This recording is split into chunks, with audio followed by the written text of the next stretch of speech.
Nesse vídeo aqui, eu vou te apresentar 7 recursos que eu mais vejo os Dev Juniors se bater na cabeça e não conseguem aprender eles em tempo hábil, saem utilizando de forma errada nos projetos e ficam lá sofrendo até aprender, até que um dia cai a ficha, mas isso demora. Então tu vai conhecer eles agora e entender exatamente como eles funcionam, beleza? E eu sou o Matheus Batista, criador aqui da Hora de Codar, com mais de 10 anos de experiência na programação, e vou te acompanhar por todo esse vídeo aqui de JavaScript, beleza?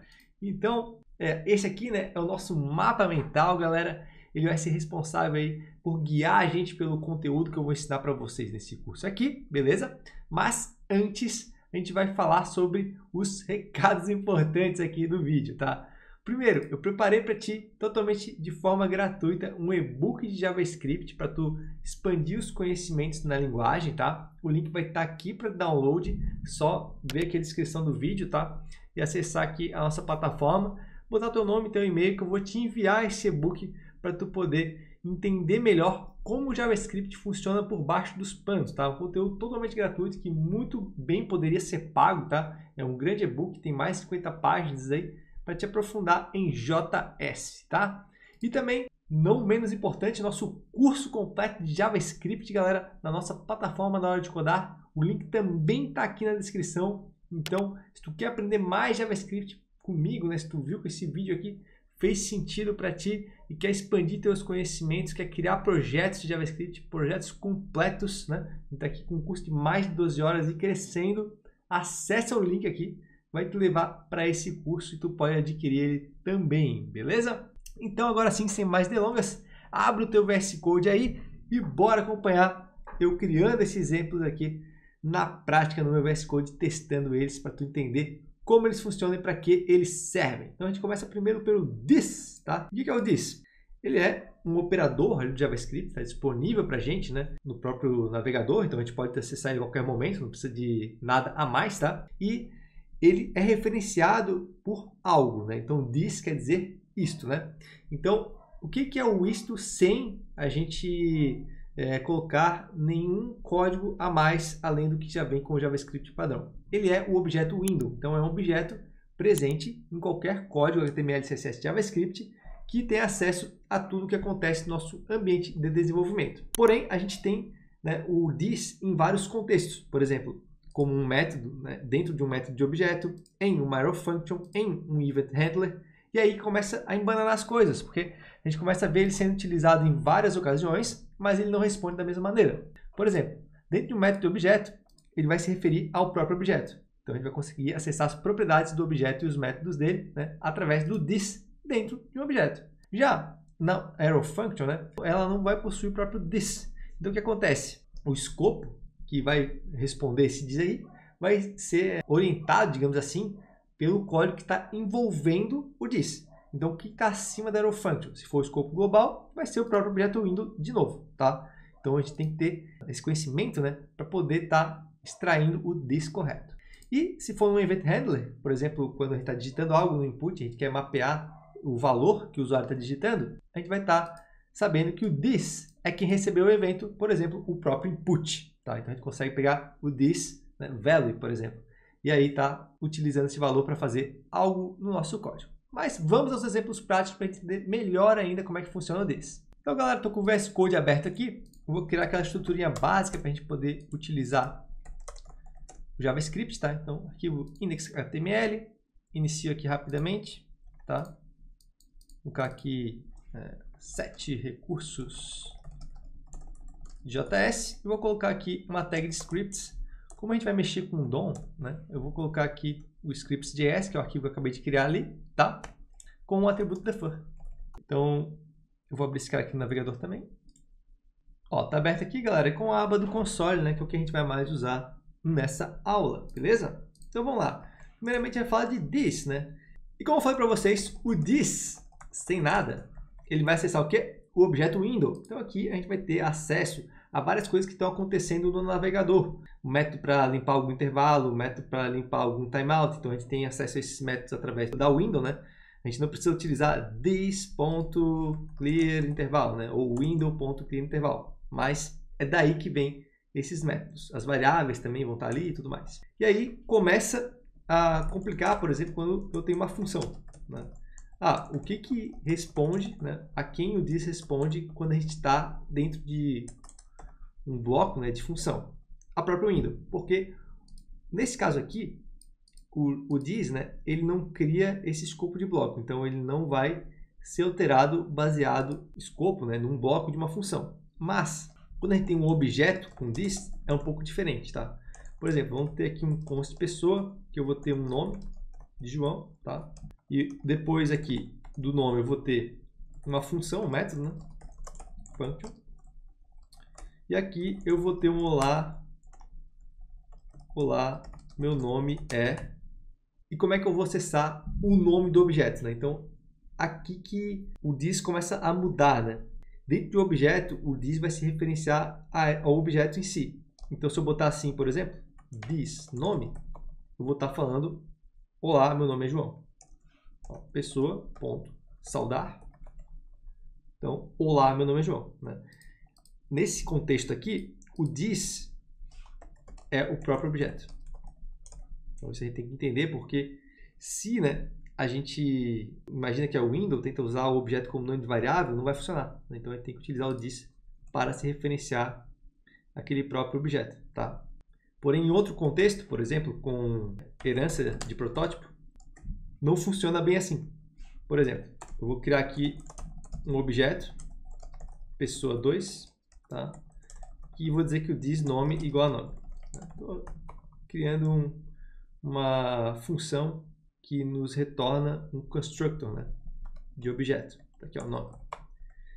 Então, agora eu vou inserir um método em pessoa 2, né, na própria herança, no prototype, que é a herança do JavaScript, né? E aqui eu vou ir pela mesma abordagem, saudar igual a function, né? E aqui a gente vai ter, por exemplo, um setTimeout, a gente vai ter um delay de resposta de 1000 milissegundos, né? Só que aqui dentro eu quero fazer a mesma saudação. Copiar aqui do saudar de cima, tá? Vamos ver se eu crio uma nova pessoa aqui, por exemplo, const pessoa 2 igual a new pessoa, né? Isso aqui é como se fosse uma classe, né? Uma constructor function, e trabalhando com herança de protótipo para agregar o método a esse cara. Então, pessoa 2 ponto saudar. Tem um método, né? A gente sabe, demora 1 segundo de delay, só que retorna undefined, né? Então, por que isso aqui retornou undefined, né? Porque nesse contexto aqui, o this, ele não está respondendo ao protótipo, né? Ao objeto, no caso. Então, por que isso acontece? Bom, é um mecanismo de JavaScript que funciona da mesma maneira que esse aqui de cima, né? A gente tem uma função, o contexto da função é o global, então ele está pegando o this, né, que encapsula esse cara aqui, que é a window. Mas como é que eu posso forçar para o this ser o próprio objeto? Bom, eu posso utilizar aqui, ó, depois da função da própria saudação, botar um bind this. Então, com o bind, eu vou ter essa alocação do escopo para o objeto, tá? Então, quando vocês verem que o this não está respondendo como deveria ou como vocês queriam, usar o bind pode ser uma alternativa viável para poder resolver esse problema, tá?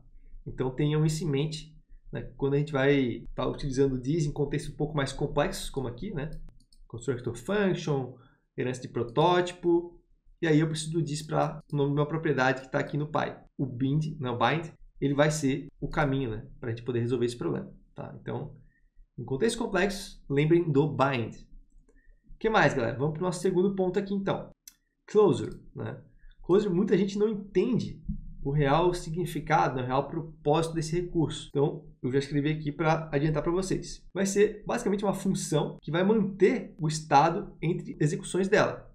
Então, eu tenho o valor x, cada vez que eu executo a função, x muda, mas eu salvo os valores entre as execuções, tá? E para que isso é bom? Porque eu tenho, né, uma forma de guardar um estado, como se eu estivesse salvando no banco de dados, né, sem reiniciar o valor, que é o que acontece na maioria das variáveis, né? Quando eu reinicio uma função, né, tudo se reseta, mas aqui eu consigo manter esse valor. Então vai ter casos que isso é útil. É uma função que captura variáveis do escopo léxico. Então o que é o escopo léxico, né? É o que está acima dele. Então, por exemplo, eu vou ter acesso a dados de funções do seu exterior, que estão englobando, que estão abraçando a minha closure. Então vamos testar aí na prática, entender de fato o que é uma closure.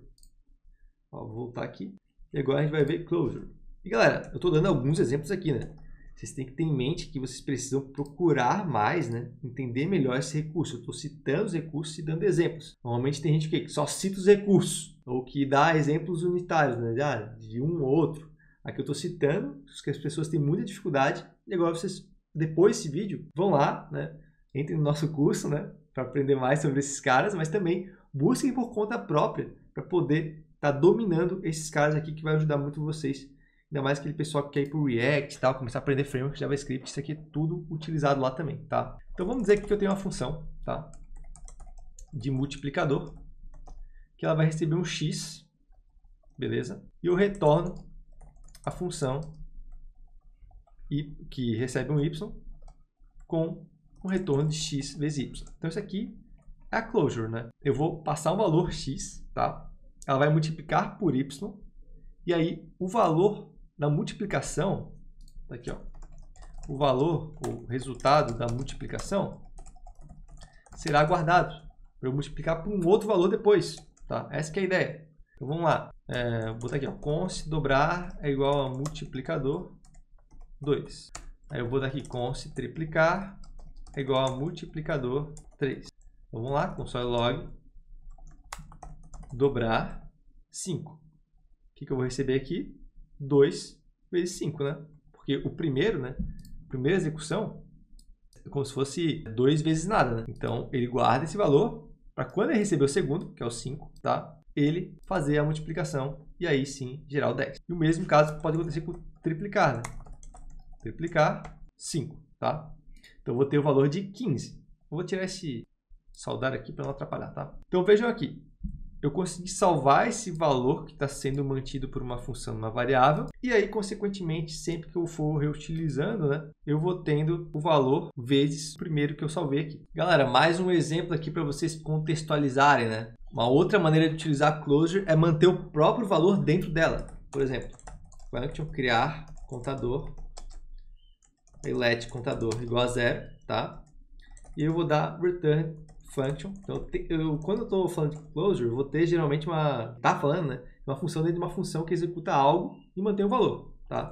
O contador é mais igual a 1. E daí eu vou dar um console log contador, tá? E aí eu posso estar utilizando, né?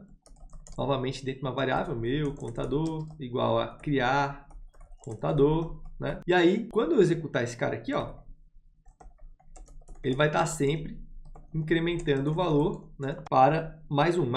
Então, 1, 2, 3, né? E a parte diferente de uma outra função de contador que não tivesse closure seria que esse cara aqui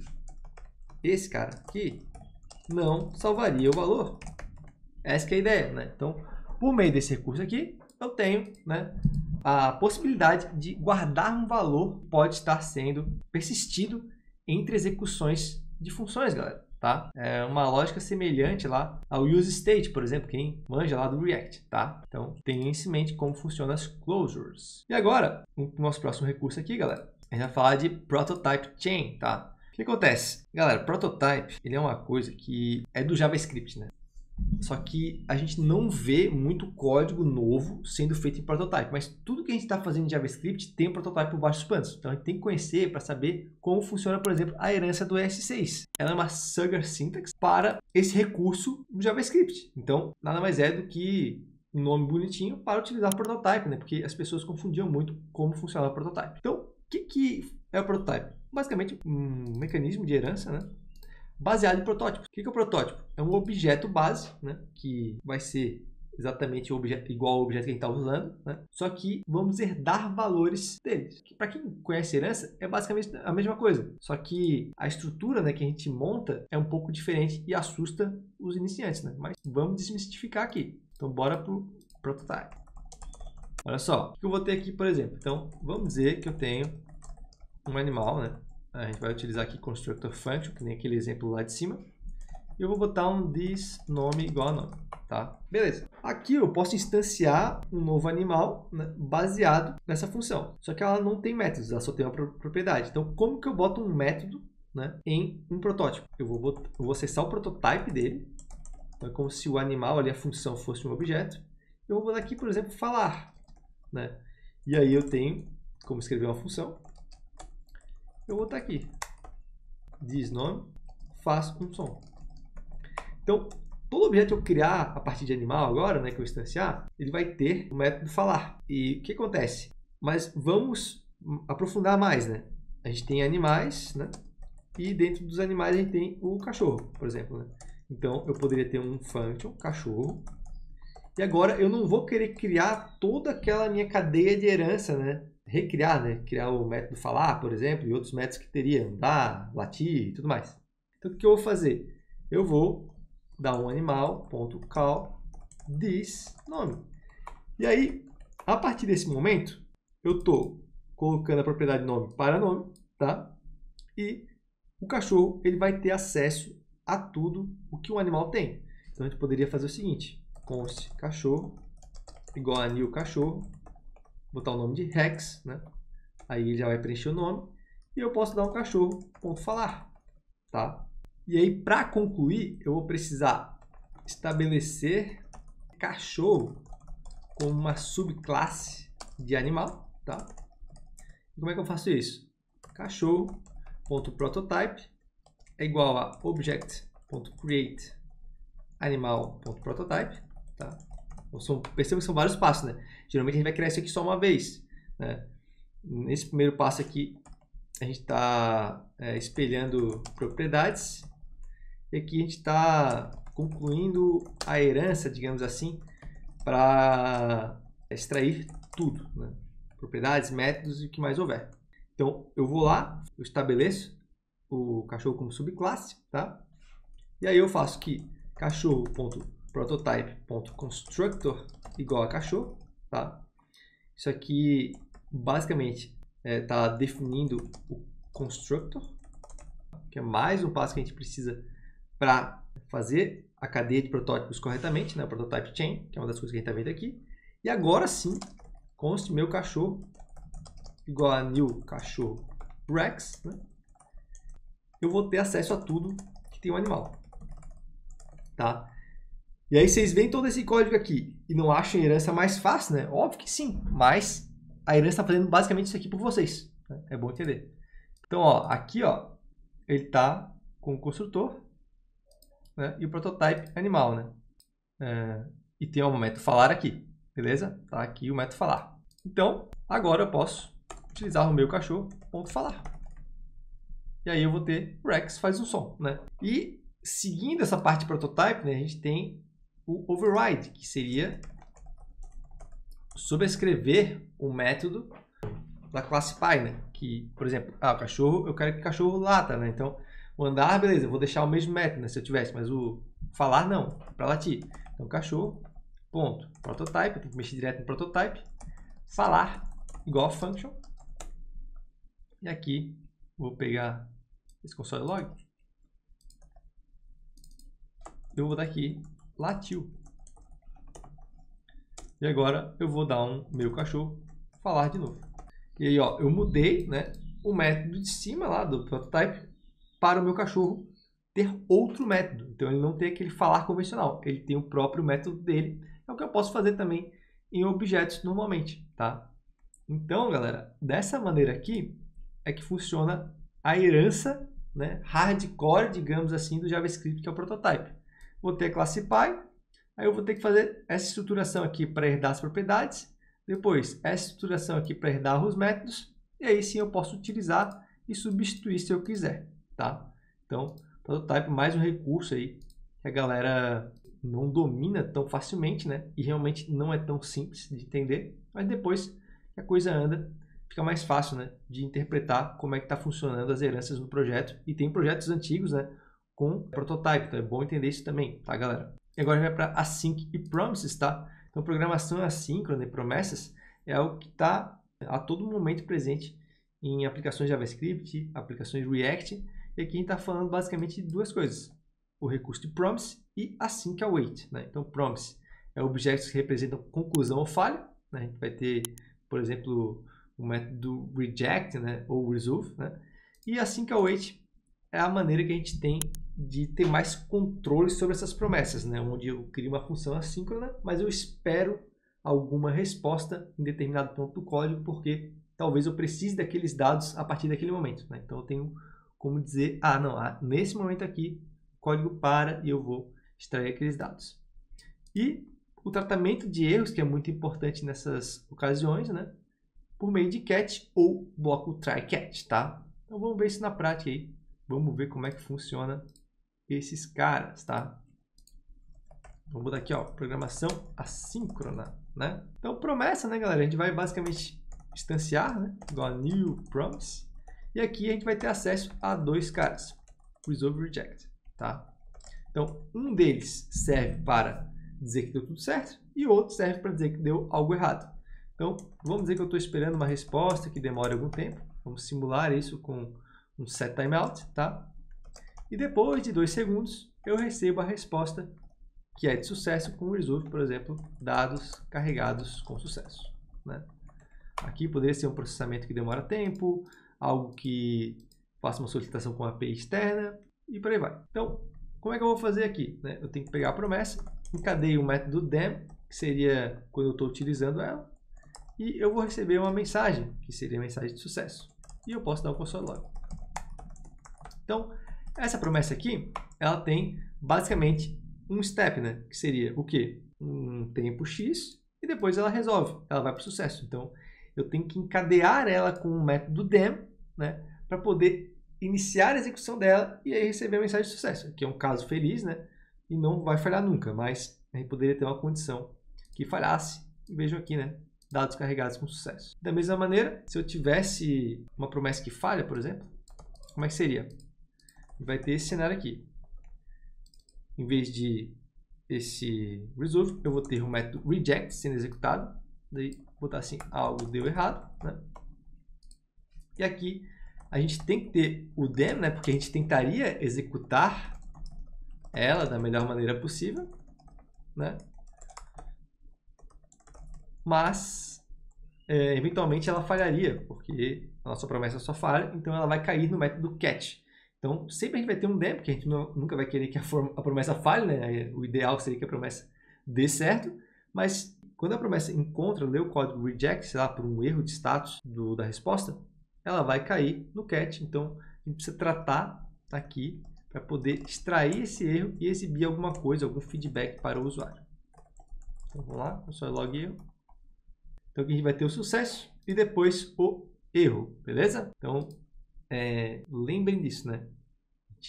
Por mais que tenhamos o tratamento da promessa, né? A gente tem que ter, a gente sempre vai ter um demo executando para ver o que vai acontecer com ela, né? No caso de sucesso. E aí, se algo der errado, vai cair no catch, a gente tem como pegar essa parte de código e fazer a extração. E percebo aqui que é assíncrono, né? Porque eu poderia ter código rolando nesses 2 segundos, né? Claro que nem sempre a gente vai ter controle sobre o tempo, né? Mas aqui a gente tem.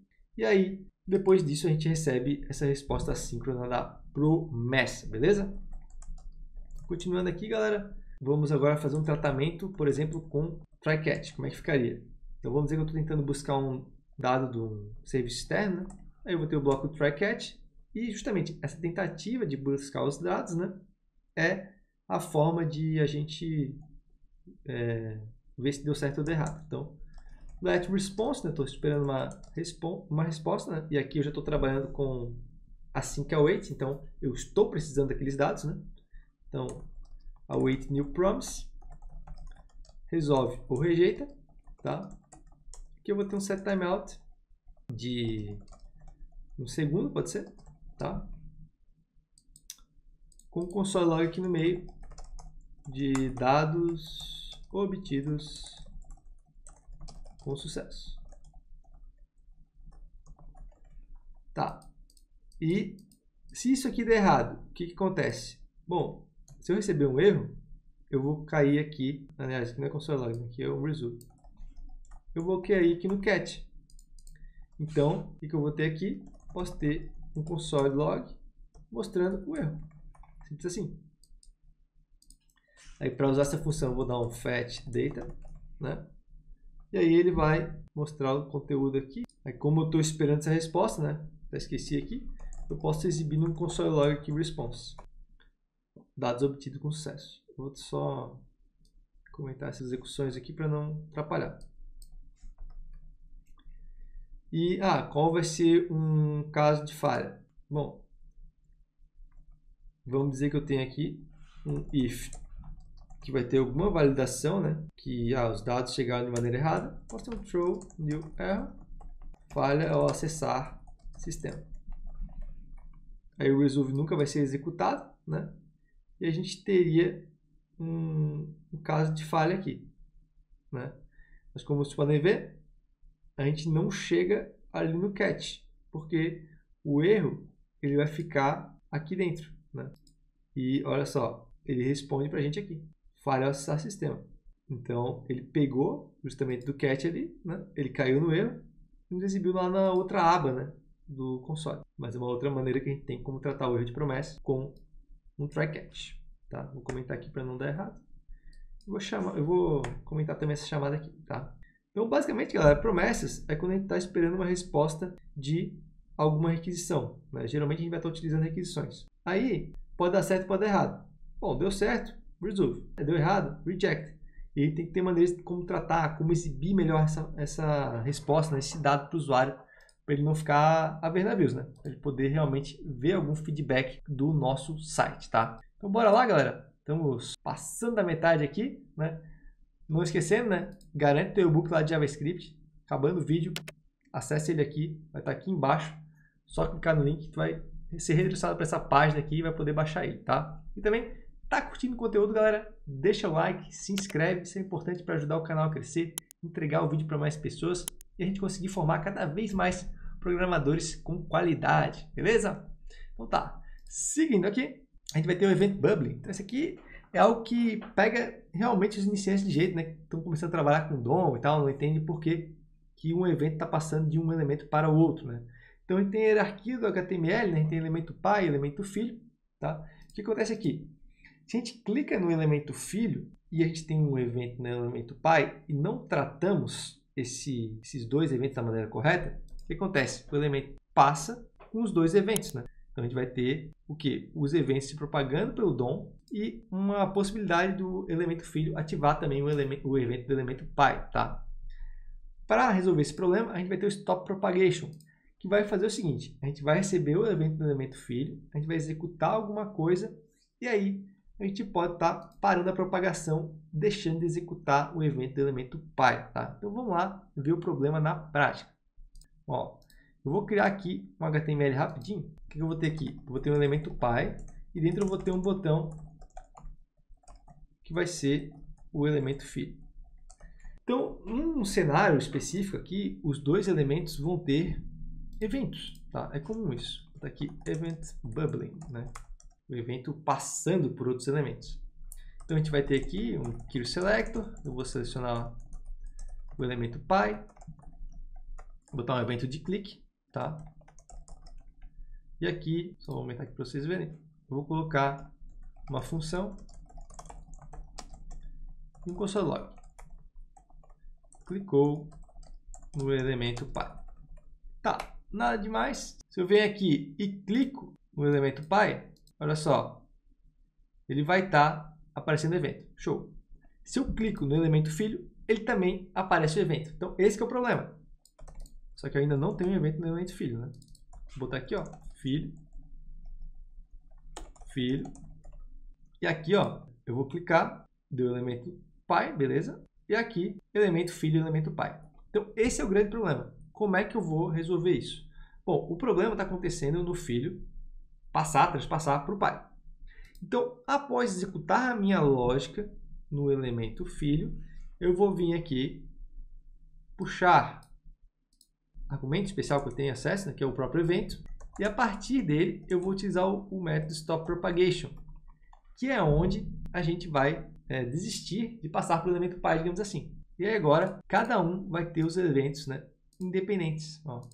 no pai, no filho, no pai, no filho, e eu não passo esse evento, né, para o elemento pai, e não cria essa dor de cabeça, né, que às vezes é difícil de debugar. Então, é por isso que acontece essa questão de mistura de eventos, né, para vocês entenderem, né, porque o DOM é baseado na estrutura do HTML, com o pai está englobando o filho, acaba dando esse problema, tá? Então, beleza, galera, bora aqui para o hosting, né? Hosting é um recurso bem interessante, né?